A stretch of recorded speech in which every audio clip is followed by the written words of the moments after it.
In Diablo 2, most guides expect you to have late game gear and high level characters. Today we're going to flip that on its head and give players new to Diablo 2 a bit of a hand getting through normal, this time with the Barbarian. It is important to note this guide is for normal difficulty levels 1 through 40 approximately, and is meant to help new or returning players who may be struggling at a point and need some help with their first characters. And while it can go into Nightmare fairly effectively, there are more optimal builds for that. This build is intended to get you to the point where swapping to those builds is viable, or even setting up for a better version of this build if that is what you want to do.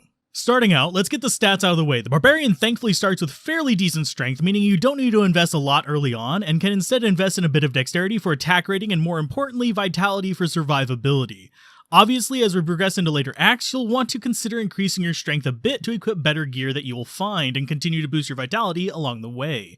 Personally, I tend to end up with around 60 strength by the end of Act 3, and don't really bother increasing it too much beyond that unless I find a couple parts of the Saigon set or something that'll be really useful. Similarly, with everything else going into vitality after I've reached the dex requirements for my preferred weapons, which are determined by your choice of weapon mastery. Next up, we'll talk about skills, since they almost always determine the direction you're going to go with equipment on the Barbarian. For this build, there are pretty much 3 things you're going to invest in. 1, a weapon mastery, 2, double swing, and 3, probably later frenzy. You'll also be putting points into the 1-point wonders like natural resistance and increased speed, since they can make life a lot easier, especially as a new player.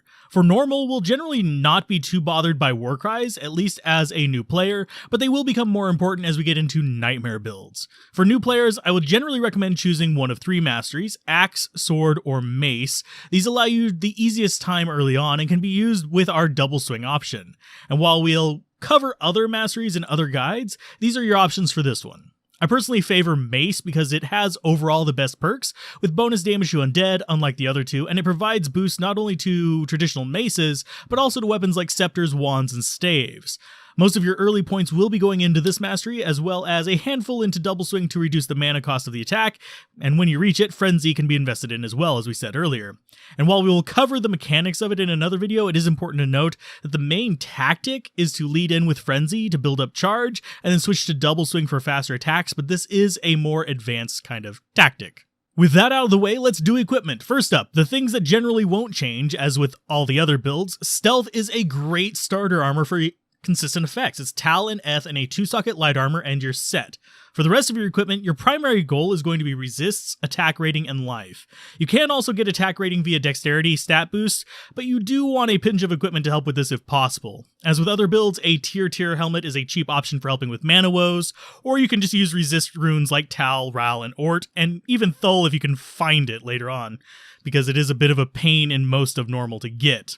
In terms of weapons, we save those for last for a reason, since they vary depending on what you chose. Generally, in Act 1, you'll use whatever weapon you find that matches your mastery, but in Act 2, you'll begin the search for socketed weapons from Farah. For Sword Mastery, you'll search for long swords for your rune words. For Axe Mastery, you'll search for military picks for your rune words. And for Mace Mastery, you'll search for flails for your rune words. These provide you with fast, reliable weapons that fit your needs. Now, how many sockets are we looking for, you might ask? I personally recommend 3 for all of them, though you can get away with one of your weapons being 2-socket for the alternate rune word, or if you don't like the idea of life drain, you can also go with 2-socket as well, though that is fairly easy to overcome. In your first 3-socket weapon, you will want to place 3 Tal runes that you got from farming the Countess in Act 1. This is the maximum poison damage you'll squeak out of a weapon this early, and it is the reason you want at least a 1 3-socket weapon out of the bunch. The reason we only go for one of these is that enemies can only be applied with 1 strain of poison at a time. It does not work well to have 2 things trying to apply poison one after another. In your second weapon, you have a choice of the stronger weapon called Malice, which uses the runes Ith, El, and Eth, and provides 100% chance to cause bleed, among other exceptionally useful mods, but does suffer from a minor life drain. Your other choice is a bit weaker, using Tyr and El in a 2-socket weapon, only offering 50% chance of bleed, and it doesn't have life drain, but still has a handful of useful mods, especially if all you can find is a 2-socket weapon after a few tries.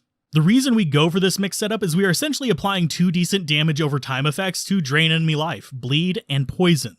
since they won't interfere with each other. And as we start getting into higher difficulties, if you choose to stay with a melee character, there are a plethora of options that do open up as you start getting into 4-socket items in Nightmare, and even more with the socket limits being essentially lifted in Hell. As far as counters for the Malice life drain, you can go with a Prayer Mercenary in Act 2, and that will cover it, or you could also go with a Skull Helmet, which is basically a helmet with skulls in it to replenish at least 5 life, which would completely counter the Malice.